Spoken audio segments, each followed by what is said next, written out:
சனியோட பிடியிலிருந்து யாரும் தப்ப முடியாது அப்படின்னு வந்து நிறைய பேர் சொல்லுவாங்க. அது மட்டும் இல்லாமல் இவனுக்கு 7.5 நாட்டை சனி பிடிச்சிருக்கு போல, அதுதான் இப்படியெல்லாம் பண்ணுறான் அப்படின்னு சொல்லிட்டு நிறைய பேர் சொல்லி நம்ம கேள்விப்பட்டிருப்போம். இதுக்கெல்லாம் என்ன அர்த்தம், ஏன் அப்படி சொல்கிறாங்க அப்படின்னு சொல்லிட்டு உங்களுக்கு தெரியுமா? இந்த ஒரு ஆன்மீக தகவலை தெரிஞ்சுக்கிறதுக்கு முன்னாடி என்னோட சேனலை வந்து சப்ஸ்கிரைப் பண்ணிட்டு பாருங்க. அப்படியே உங்களுக்கு எந்த கடவுள் பிடிக்கும் அப்படின்னு சொல்லிட்டு எனக்கு கமெண்ட்ல சொல்லுங்க. அது ஏன் அப்படி சொல்கிறாங்க அப்படின்னு பார்த்தீங்கன்னா, ஒரு சமயம் வந்து சனி பகவான் வந்து தேவலோகத்தை நோக்கி வேகமாக வந்து போயிட்டு இருந்திருக்காரு. இதை பார்த்த தேவர்கள் எல்லாருமே வந்து இன்னைக்கு சனி வந்து யாரை பிடிக்க போகிறாரோ தெரியலையே அப்படின்னு சொல்லிட்டு தேவர்கள் எல்லாரும் வேகமாக வந்து ஓட ஆரம்பிச்சிருக்காங்க.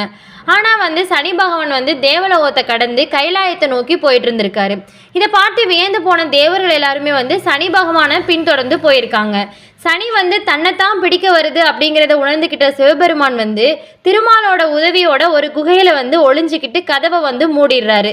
சில வருடங்கள் வந்து தியானத்திலே இருந்த சிவபெருமான் வந்து ஒரு நாள் குகையிலிருந்து வெளியில வர்றாரு. அப்படி சிவபெருமான் வெளியில வரும்போது அங்க வந்து சனி பகவான் சிவபெருமானுக்காக வந்து காத்துட்டு இருந்திருக்காரு.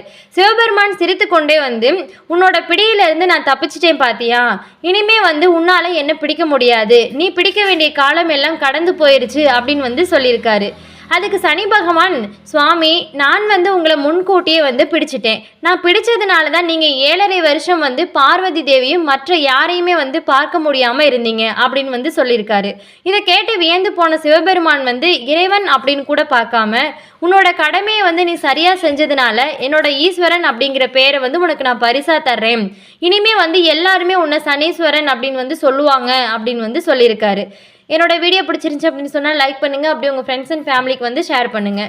இந்த மாதிரி ஆன்மீக தகவலெல்லாம் தெரிஞ்சுக்கணும் அப்படின்னு சொன்னால் மறந்துடாமல் என்னோட சேனலை வந்து சப்ஸ்கிரைப் பண்ணி வச்சுக்கோங்க.